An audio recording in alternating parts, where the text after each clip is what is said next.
Imagine waking up one day and realizing that every decision you've made, every job you took, every relationship you stayed in, every dream you let wither was never truly yours. It felt like your choice. You signed the papers. You smiled in the wedding photos. You posted the updates and convinced yourself this was what being an adult was supposed to look like. But what if that was just the illusion of freedom? What if the reality is far more disturbing? Not that you were caged against your will, but that your mind is the cage, and worse, you built it yourself. You walk through your day believing you're free. You swipe, scroll, agree, obey. You think. You're navigating life, making informed choices, but under the surface, something else is pulling the strings quietly, efficiently, invisibly. You act out scripts that were written before you even knew how to speak. You follow routines that feel normal because you've never known anything else. And here's the most unsettling part. You don't even realize it. You may sense it sometimes, at 2 a.m. when the silence grows loud, or when you're staring out the window wondering why joy feels like something always just out of reach. But those thoughts are quickly buried under errands, emails, and endless noise. Slavery today doesn't look like chains. It looks like chronic busyness, shallow ambition, and a mind so tangled in external validation that it forgets how to hear its own voice. You're not locked in a prison. You are the prison. And yet, from the outside, everything looks fine. You're functioning, you're responsible, you're doing all the right things. And that's the trap. Society rewards obedience, disguised as success. But ask yourself, who decided what success means to you? Who taught you that comfort was more important than truth? That productivity was more valuable than presence? That safety mattered more than self? When did you agree to that? You didn't. Not consciously, not freely. It happened slowly, quietly, through repetition, reward, and fear.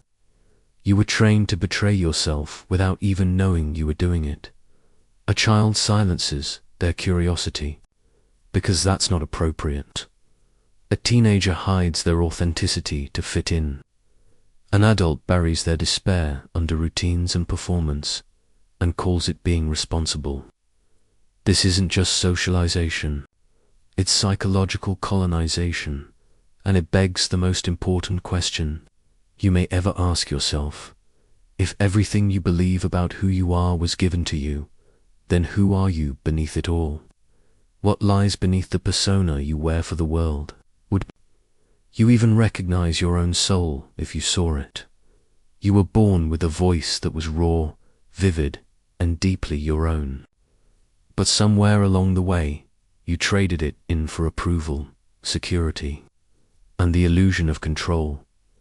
Now you wonder why life feels numb, why anxiety hums under the surface, even in quiet moments, why you keep chasing things that never satisfy you.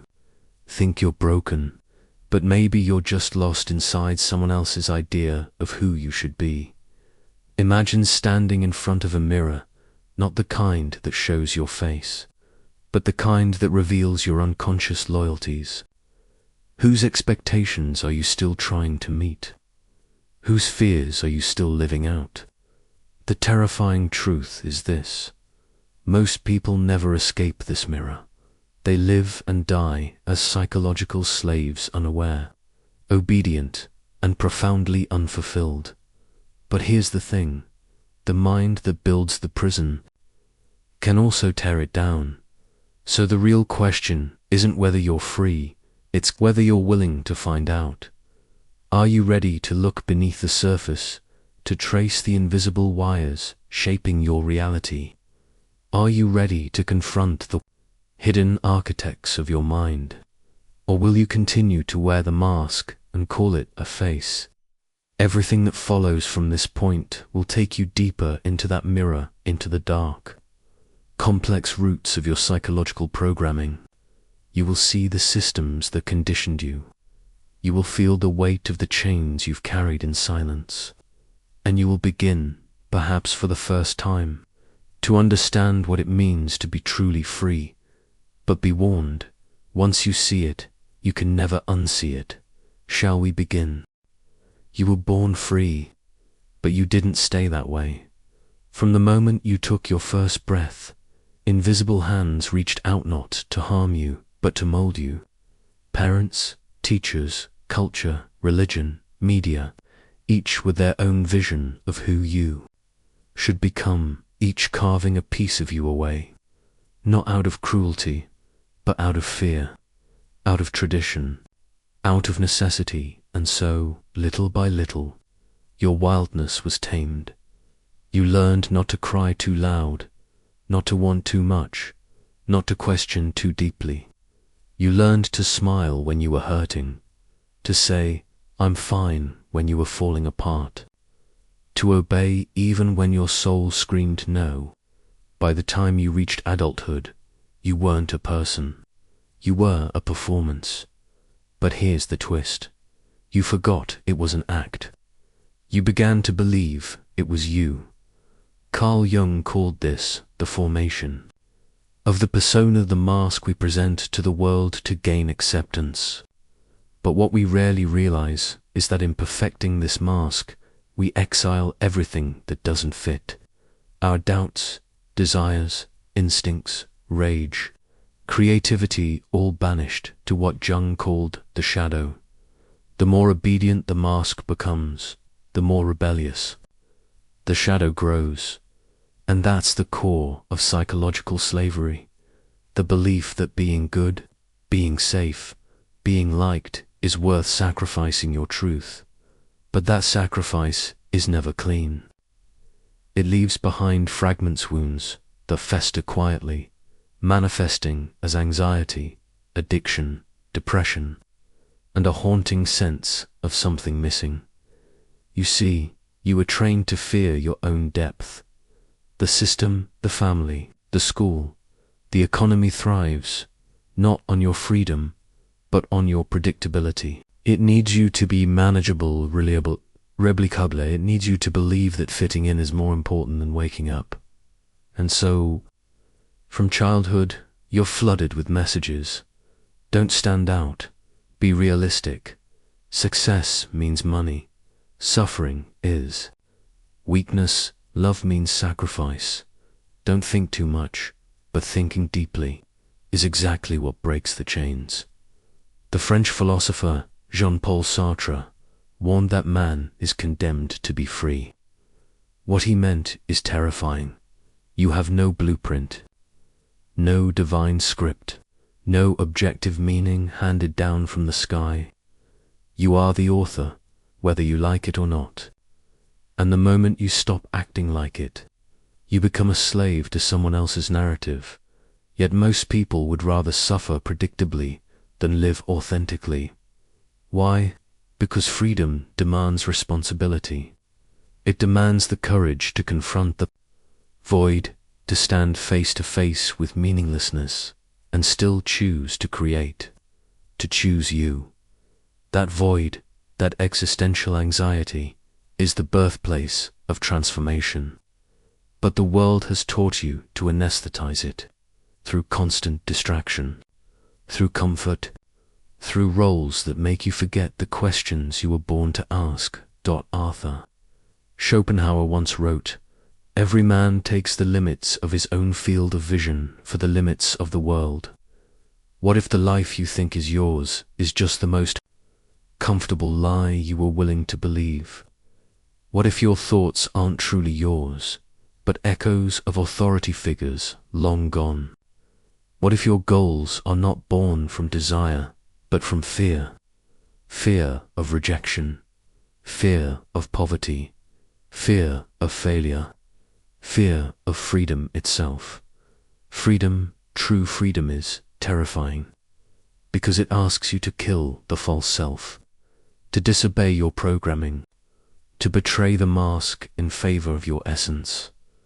But most people can't even find their essence, because they've never dared to look for it. Modern psychology adds another layer to this prison. Cognitive biases, mental shortcuts designed for survival, not truth. You cling to what confirms your beliefs, confirmation bias. Avoid the discomfort of change, status quo bias, and overestimate the value of what's familiar, mere exposure effect. These biases don't just distort perception, they protect the lie. Layer on top of this the influence of culture, matrix of unspoken rules and values. You are told who to love, what to want, how to live, and you internalize it so deeply that rebelling feels like betrayal, not just of society, but of yourself. This is the tragedy. You mistake adaptation for identity, and so, the pain you feel, chronic, unnameable, is the echo of your buried self trying to breathe. Aldous Huxley warned that the real danger wasn't authoritarianism, but sedation.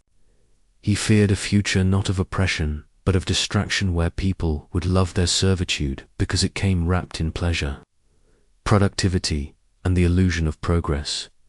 That future is now.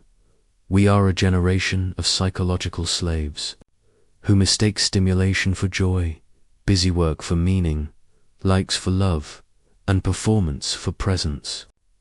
We think we're connected, but we're strangers to ourselves. So where does it all begin? It begins in the moment you stopped asking why. Why do I want this job? Why am I afraid to speak my truth? Why does success feel hollow? Why does the thought of being alone terrify me? Because to ask why is to threaten the system. To ask why is to begin to see.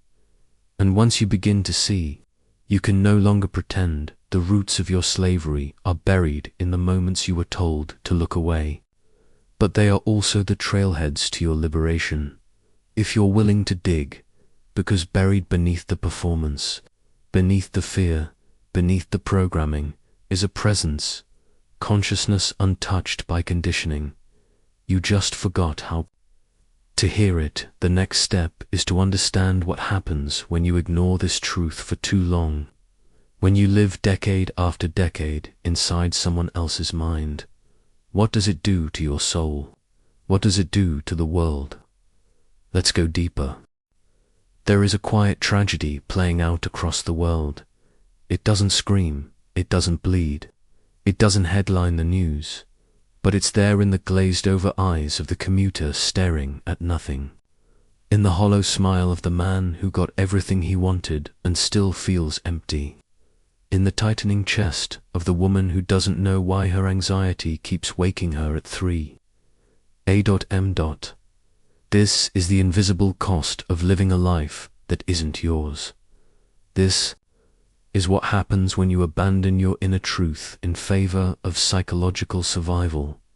On the outside, you're functioning, paying bills, hitting deadlines, checking boxes, but inside, you are slowly disintegrating. When you live as a psychological slave, you begin to decay, not physically, but spiritually. You lose connection to your vitality, to your inner compass, and over time, you become a stranger to your own soul. The first consequence is numbness, not the dramatic kind, not the cinematic breakdown. No, this is subtle, creeping. You don't notice it at first. You still laugh at jokes, still post vacation pictures, still say, "I'm fine," but something is off. Colors feel muted. Conversations feel shallow. Music doesn't move you the way it used to. Joy feels like a distant memory, not gone but unreachable, like trying to touch a star from the bottom of a well.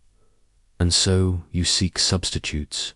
You chase novelty, new relationships, new hobbies, new outfits, new achievements. But novelty isn't nourishment. It fades. And when it does, the void returns, bigger than before. This is how the modern soul starves, not from lack of stimulation, but from lack of authenticity. The The second consequence is fragmentation. When you build your life around who you think you should be, you fracture into parts. One part smiles at work, another hides your resentment. One part says yes out loud while screaming no inside. Over time, these parts stop speaking to each other. You become disjointed, inauthentic, conflicted. You wonder why you can't make decisions, why you feel scattered, why you sabotage things you claim to want. It's because there is no integration, only contradiction. And contradiction, unexamined, becomes suffering. The third consequence is projection. Carl Jung once said, "Until you make the unconscious conscious, it will direct your life and you will call it fate. When you suppress your pain, it doesn't disappear, it spills outward. You judge in others what you reject in yourself. You lash out at your partner for being too emotional because you were never allowed to cry. You resent others' success because it reminds you of your own abandonment of dreams. You fear intimacy because it threatens the false self you've spent years protecting. These projections distort reality. You begin to live in a hall of mirrors, seeing not what is, but what your unresolved wounds need to see. Relationships suffer. Creativity withers. The world becomes a battlefield of misunderstood intentions. But perhaps the most devastating consequence of all is resignation. At some point, the fire inside you dims so low that you stop resisting. You start calling your cage normal. You become one of them, the quiet masses, trudging through life with haunted eyes and heavy smiles. You teach your children to obey the same scripts. You reinforce the very chains that once wounded you. And worst of all, you forget you ever had a choice. This resignation becomes cultural, systemic, woven into the fabric of society. It's why entire generations feel directionless. Why burnout is glamorized. Why emotional suppression is called strength. Why conformity is rewarded and authenticity is pathologized. You're not just a product of this system, you perpetuate it. Not because you're evil, but because you're tired. Because your nervous system has been hijacked by a world that keeps you in survival mode. You're constantly flooded with cortisol and dopamine, pinged by phones, deadlines, expectations. Your brain doesn't know the difference between real threat and artificial urgency. And in that state, you can't think clearly, you can't self-reflect, you can't rebel. All you can do is obey. Neurologically, you're being trained into passivity. Emotionally, you're anesthetized. Spiritually, you're sedated. And this is no accident. This is the genius of the psychological prison.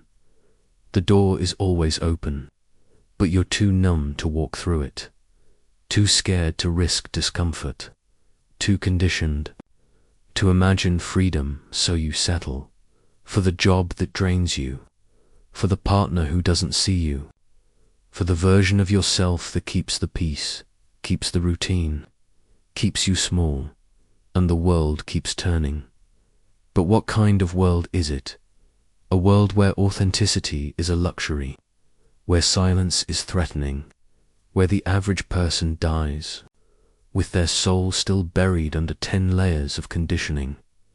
The consequence isn't just personal, it's planetary, because people who are not free cannot create a free world. They vote out of fear. They consume out of emptiness. They follow orders without question. They reproduce their pain. A society of psychological slaves is easy to govern, easy to sell to, easy to manipulate. And yet, underneath all this, beneath the numbness, the fear, the resignation, something remains untouched. A voice, faint but persistent. The one that whispers at night when the distractions are gone. the one that remembers what joy once felt like, the one that asks, "Is this all there is?" That voice is your resistance, your truth, your beginning, and it's waiting. The question is, will you keep pretending you don't hear it, or will you finally listen? Because the path to freedom doesn't begin with action. It begins with awareness, with the moment you say, "Enough." You've seen the cost of your silence. You've tasted the price of obedience. Now it's time to learn what rebellion really means, not the loud, external kind, but the quiet, inner revolution that tears down every lie you've mistaken for truth. You're ready now? Let's begin the rebellion. Freedom doesn't begin with fire. It begins with disillusionment.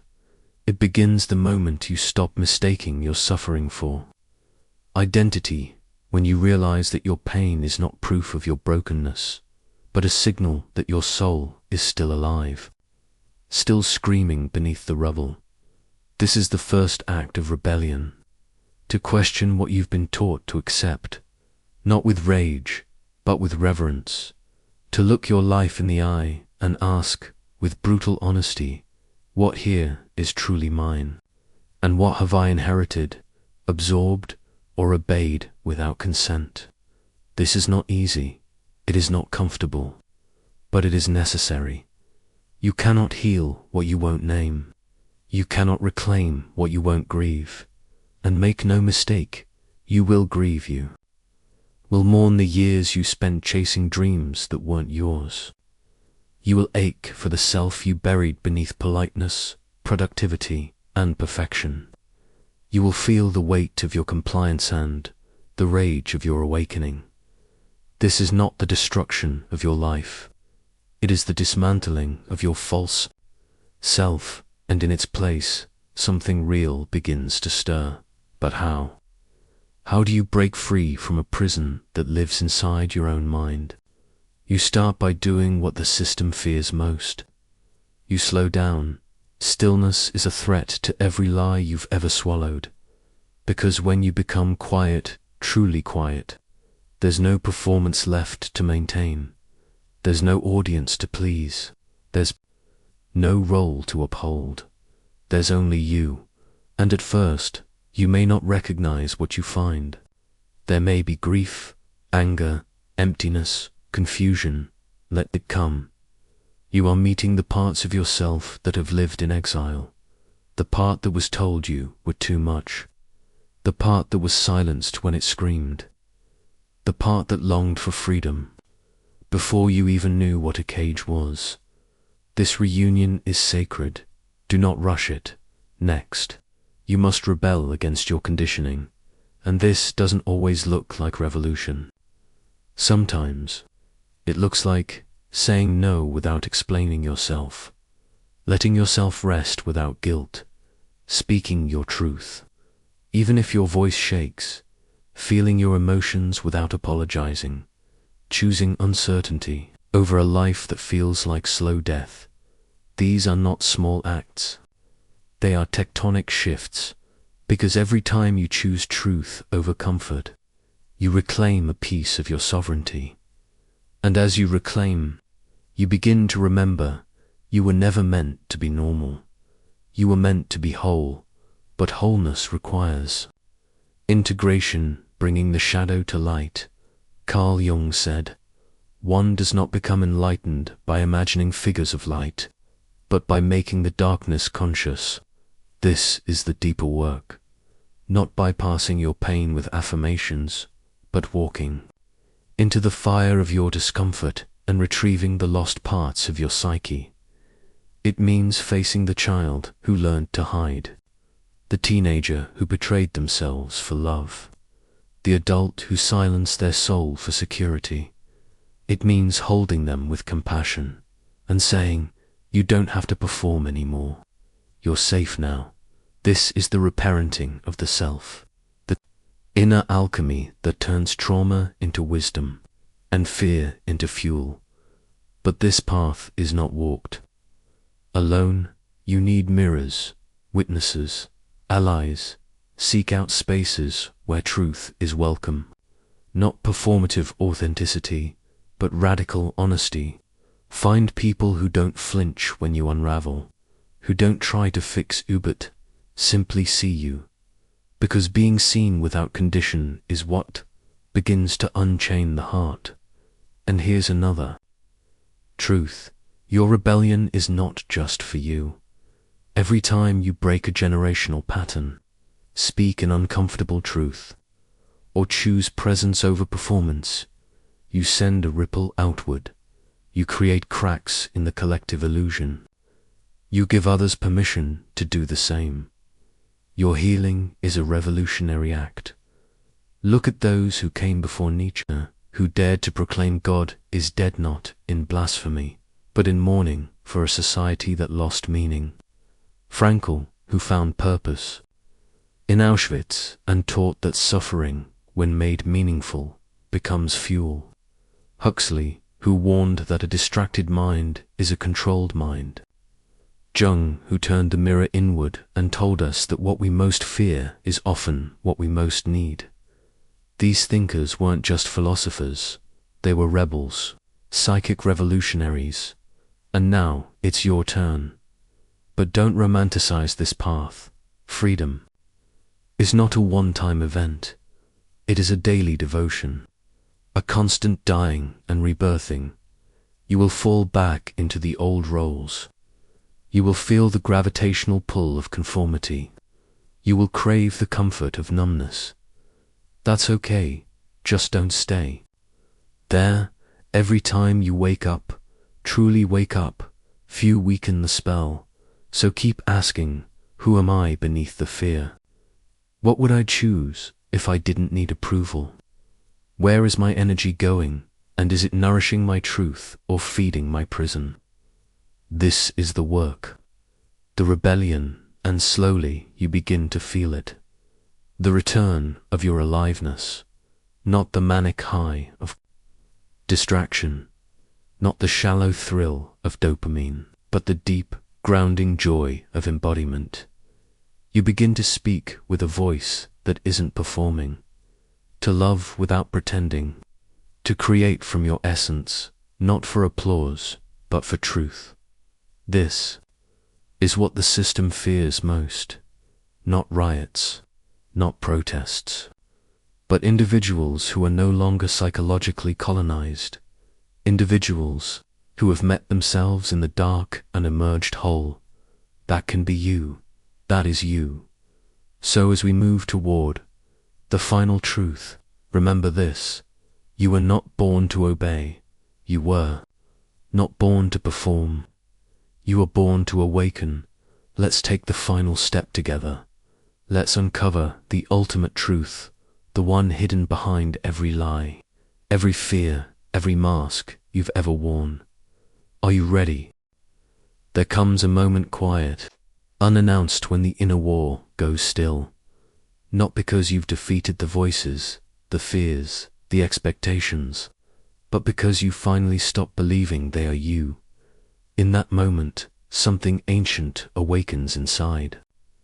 You, not a new version of yourself, but the real one.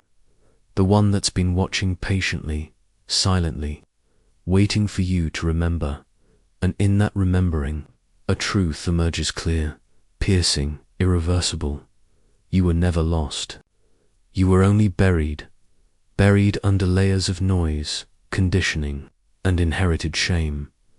Buried beneath the roles you were praised for, the pain you numbed, the masks you wore for so long they fused with your skin.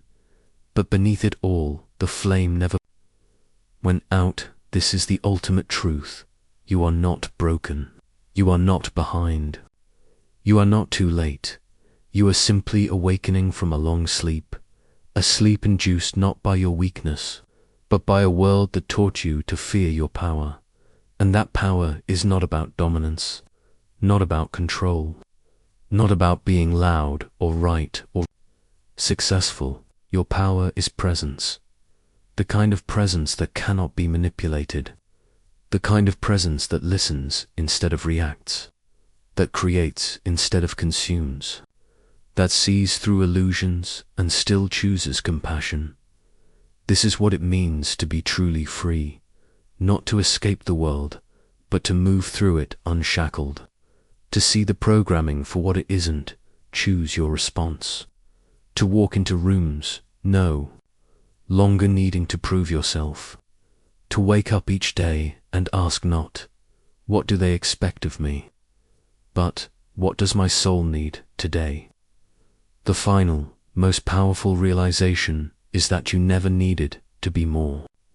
You needed to be less obedient to fear, less loyal to false identities, less willing to abandon yourself for belonging. Freedom is not about becoming something else.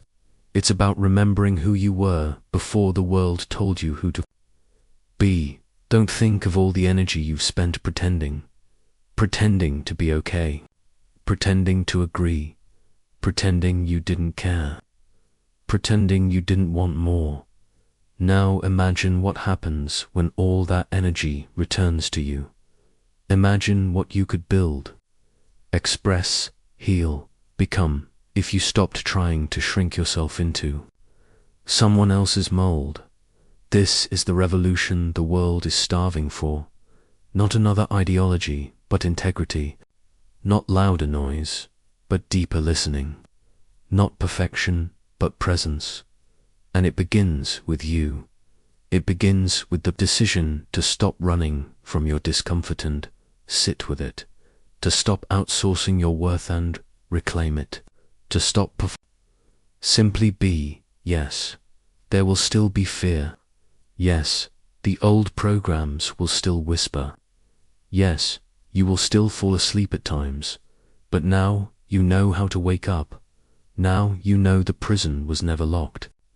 Now you know the voice that says you can't isn't your own.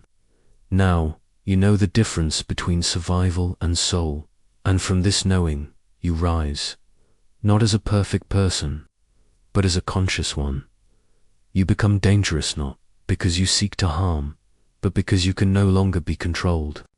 You no longer buy into the lie that your worth depends on approval, that your truth must be sanitized, that your life must be justified. You begin to live as if your existence is enough, because it is.